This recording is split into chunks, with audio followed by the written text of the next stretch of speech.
You're listening to a BGE podcast. Friends and family gather round and fire up the barbecue. Let the smoke waft and float, that's what we're gonna do. You can't deny there's nothing like friends and family and food. Don't sit still, pull out your grill, we're gonna have a barbecue. Hey, it's John Grimes from the Ambiguously Blind podcast. You are listening to the most interesting griller in the world, Chris Peltz, and the Blind Grilling Experience. Fire is burning, the world keeps turning, don't worry what you gotta do. Cause if you're looking, you ain't cooking, fire up the barbecue. Fire up the barbecue.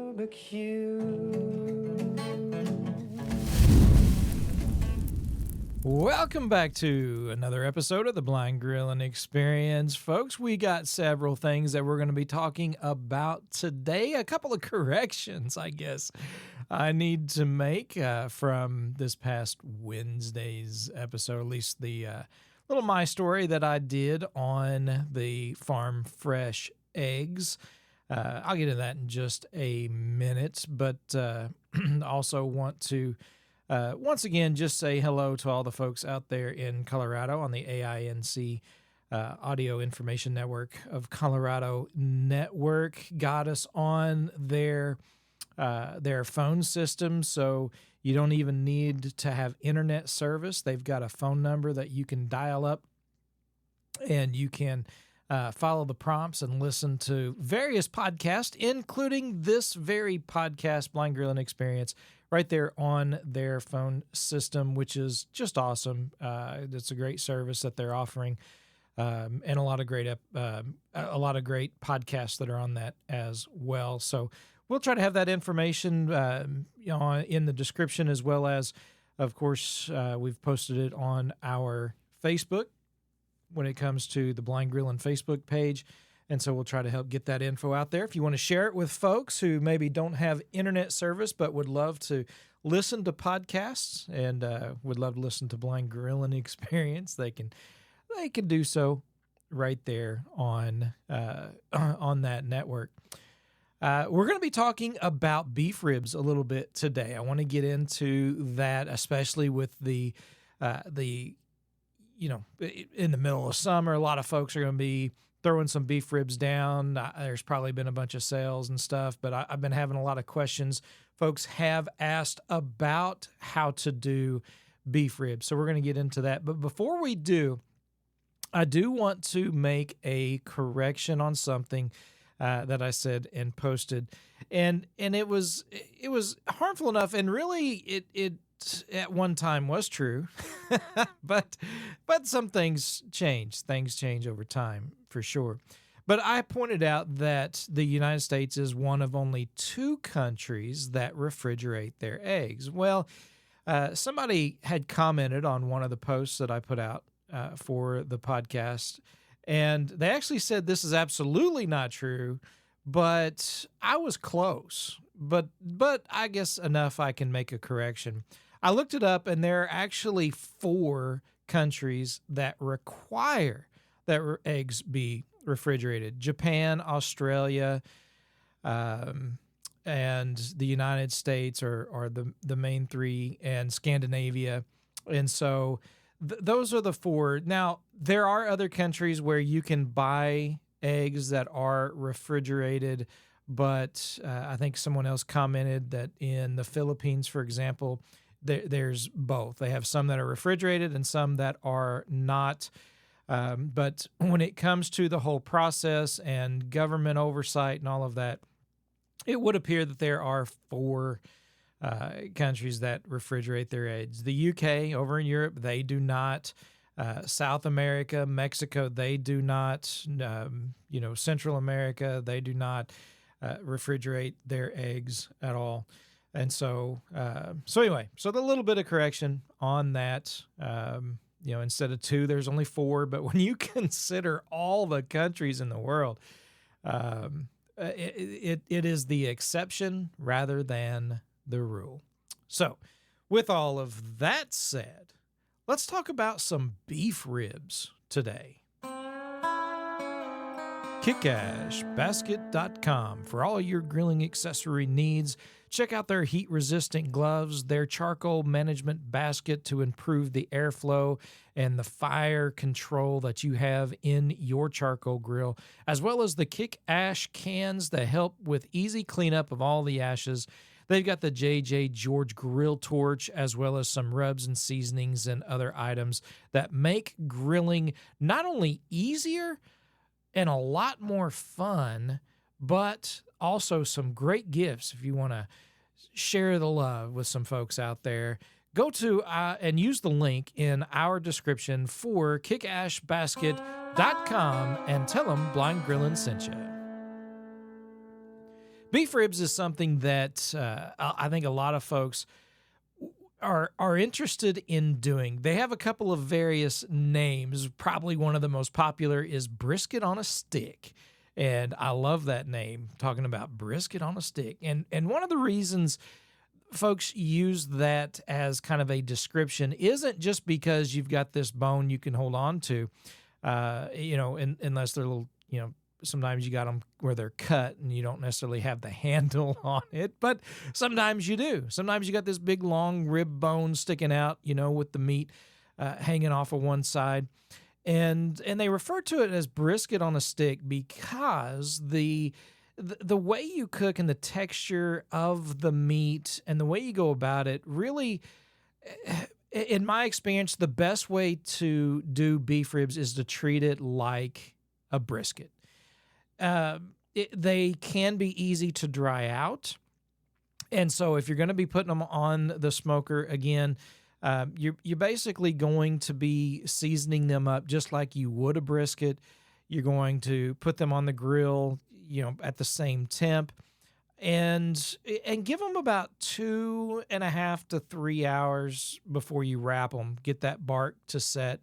Then you're going to wrap them, put a probe in them, and bring them up to that 195 internal temp, maybe up to 200, and let them get probe tender, and that's it. They're going to be done. Some depending on the smoker you're using, if you want to use a little bit of beef tallow, you want to use some butter, or spritz it, maybe with some apple juice or something like that. You can certainly do that to kind of help keep them moist, depending on the grill that you're using. But ultimately, you're basically just going through the steps of a brisket. It might be a little bit shorter time frame in the cook, but as far as your temperatures that you're looking for, what you're cooking them at, is all going to be the same. That's really the best, and the way that I recommend doing beef ribs. If the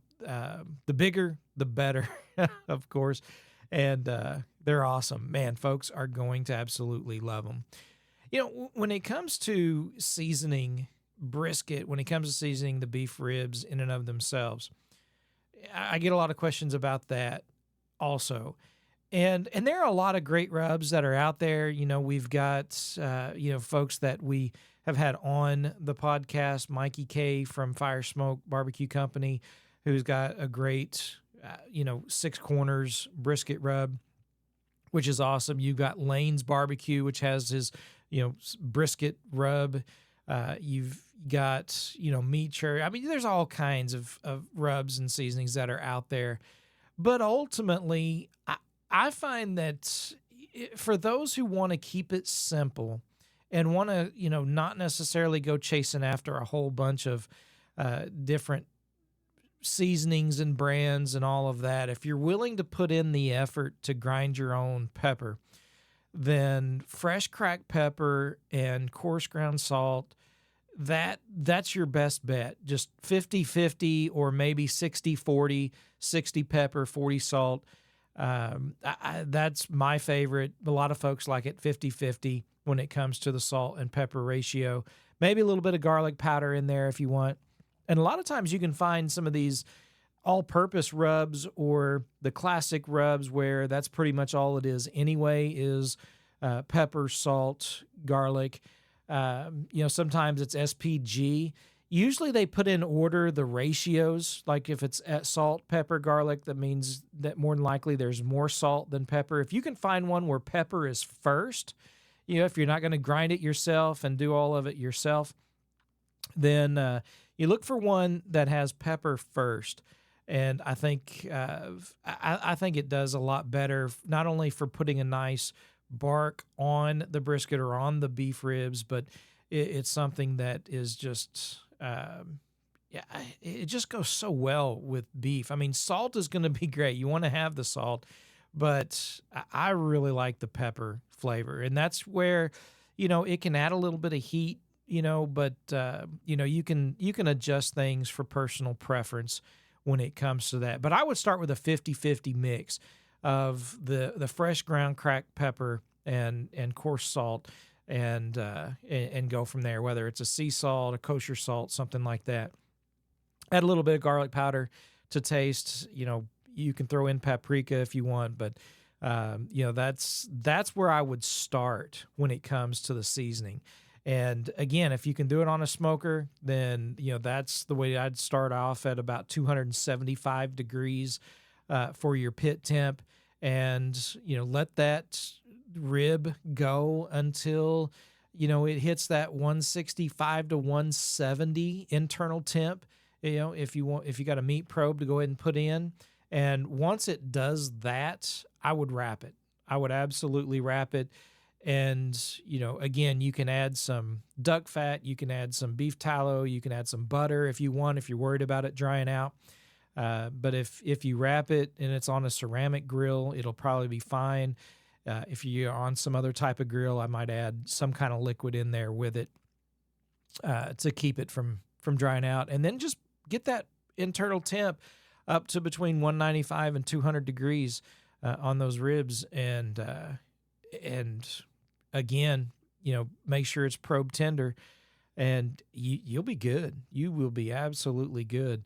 And figure on 4 to 6 hours. And sometimes it's really going to depend on the size of those ribs.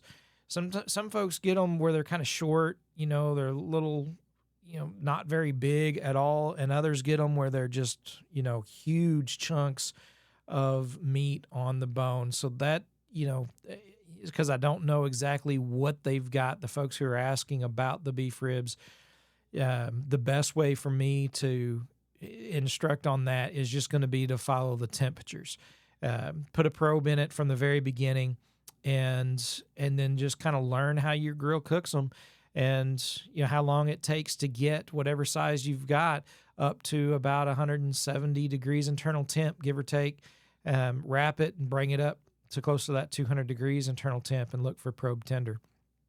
So that's how I would recommend doing the the meat on a stick. Oh, brisket on a stick. I'll get it right.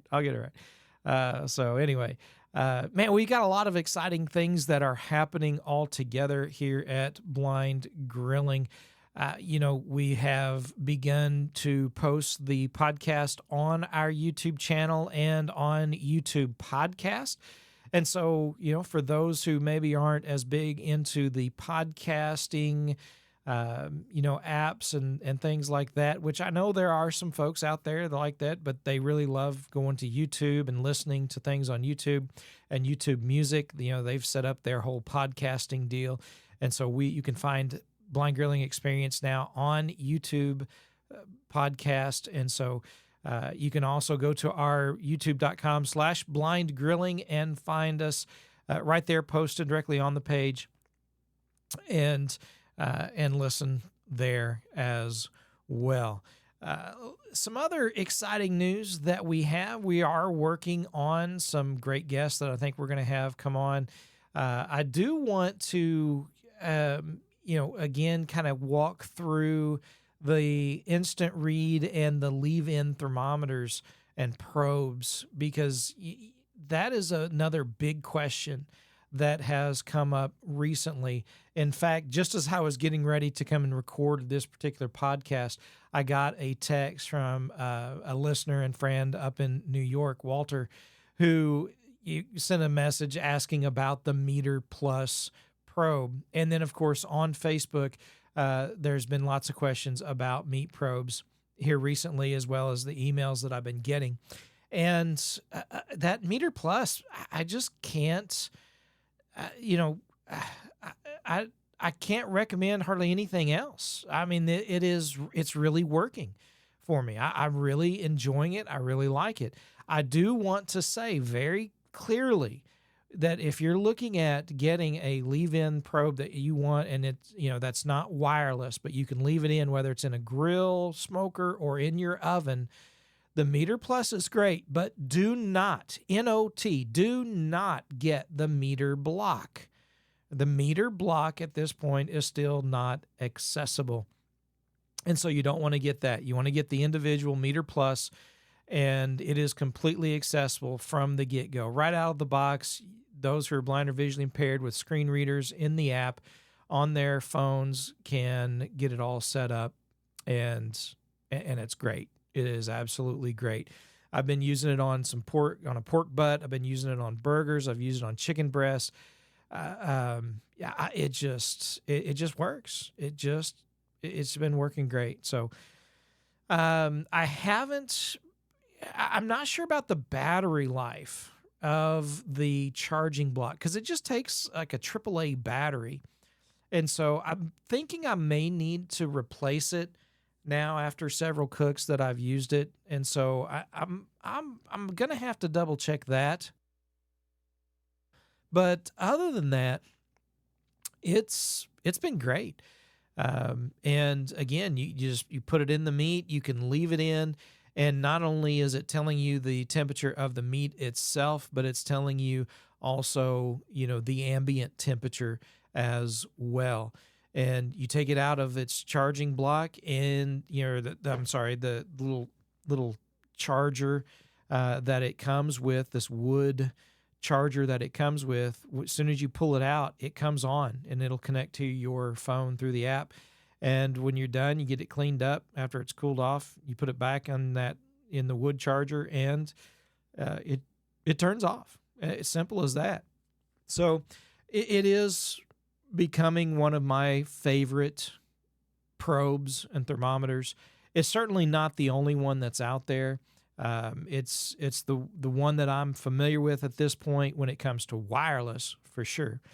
But there is, of course, the Flame Boss. Everyone knows we're a huge fan of Flame Boss. They not only their controllers, but they do have the Wi-Fi thermometer, and that's probably the advantage that Flame Boss has over the Meter Probe is the Wi-Fi thermometer. First of all, it's a little cheaper. It runs, I think, $70 retail. But you can also, it comes with 2 meat probes, and I think you can add a couple more to it. And so but it's wired. While it is the base, right, that sits outside your grill or oven is battery operated. It's rechargeable. But then from that, a wire runs from that. The probe is wired into your grill or into your oven. But it connects to Wi-Fi, and it is a much better range, and you can also monitor things if you leave the house. If it's connected to your Wi-Fi and you leave the house, you grab your phone, you're able to monitor it where, while you're out doing errands or out running, you start something in the morning and you go to work, and say you've got a dish that basically you're cooking in your oven at 275. We've got a couple, we got a pork loin dish that we do at, I think, 250, 225, 250 in the oven, and it'll cook all day. And we're able to put a probe in it and leave, and, we can check it if we're out running around, or my wife can check it if she's out at work. Wherever you're at, it's accessible, and you can check it, and that's awesome. The Meter Plus, again, there's no wires, which makes it awesome. But, that single probe Meter Plus is Bluetooth. It can, through the device that it connects to, kind of extend its service onto your Wi-Fi network. But in order for others to check it, in order for, like say you got 2 people, that have the app on their iPhone, you can open up and both of them can check it, but it'll connect to one via Bluetooth, and then whatever devices are on the network, they're able to check and monitor it as well. But if you leave the home and you get off that network, it is, you can't check it. So it's only for those who are on the network at the home. So, but hey, for a lot of folks, that's fine. That works great. They're not worried about putting it in and going to work or, running errands and being able to check it while they are out, especially if it's in the oven, unless they're just kind of keeping track so they can, have an excuse to tell whoever they're talking to they got to go get home and take care of their supper or something like that. But those are the two that I recommend if you're talking about leave-in probes. The completely wireless is the Meter Plus, not, and I repeat, not the Meter Block, because it is not accessible. But the Meter Plus single is completely accessible. And then, of course, the Flame Boss thermometer is accessible as well, but it is wired, but it's Wi-Fi instead of just Bluetooth. So, there's pros and cons to both, but they're both going to work well for those who are blind or visually impaired, especially. So those are the two that I highly recommend. Now, there are instant read thermometers, talking thermometers.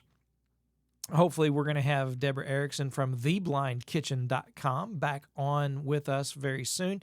But she's got a very nice talking thermometer, instant read, that is easy to use. It's only got 3 buttons. The big button that you can feel is, you press it and it tells you the time. One is for a backlight, so if you have some vision, it'll backlight the little LCD screen. The other changes from Celsius to Fahrenheit.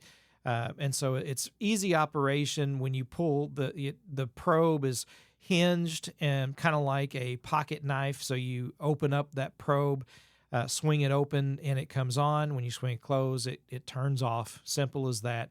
And it's super easy. It speaks very clearly and seems to be pretty accurate. So that's a great option for those who are looking for an instant read thermometer. You can go to theblindkitchen.com and pick that up. I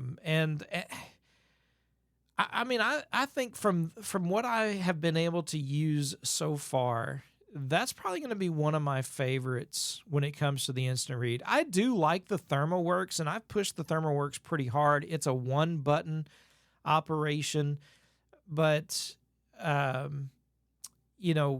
turning it on and off, just holding that one, there's just one button, right? There is kind of a large LCD screen.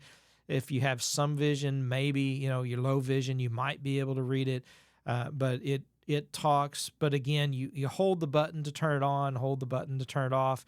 And if you press the button while it's on, it'll speak whatever it's reading, the temperature it's reading right then. But it probably takes about 4 to 5 seconds to get a good, accurate reading. And a lot of the talking thermometers are going to be in that range. Unfortunately, I haven't come across a talking thermometer that is going to be the 1-2 second kind of range of the ThermaPen, and so which is not a talking thermometer. But those, you get some that are that quality, waterproof, and highly accurate and so fast. They just don't make them that are talking, unfortunately. At least not that I've been able to find. And so that's where we're at when it comes to the instant read thermometer. Ryzen has one. I think you can go to places like Maxi Age or things like that. But you want to support somebody who's visually impaired that is trying to get started and providing a lot of awesome gadgets and accessible tools for the kitchen and for the grill. Then theblindkitchen.com. Don't forget the word "the" in front on the address of the website, theblindkitchen.com, and check out what Deborah Erickson has going on there and their talking thermometer. It's been great, for just an instant read kind of probe. So, folks, you got some other questions for us? blindgrilling@gmail.com. gmail.com. We appreciate everybody who's been emailing us, writing in. We are doing our best to get the word out about the podcast. And, I'm trying to get my networking on and improve my skills. But one more thing I will tell you guys about, and that is we are close on the website. We just about got the website up and going as well. My wife has really been working hard on getting that going, and we'll see. We'll hopefully it'll be some great information, a great landing spot to find out more information and keep updated on the podcast as well, and the YouTube channel, and get all our social media together, and get the contact out in front of us as well. And I am seriously contemplating doing some recipe blogging as well. And so if that's something you guys are interested in, if I get enough interest in it, then I'll do my best to get that going. Also, shoot us an email, blindgrilling@gmail.com, to let me know if that's something you'd be interested in as well. And you want to contribute, hey, I'll let you guys contribute as well. And share some recipes with us. Got an email from a lady in Canada, and Hingama, hopefully I'm pronouncing her name correctly, a new listener to the podcast. She's talked about sharing a recipe with us as well.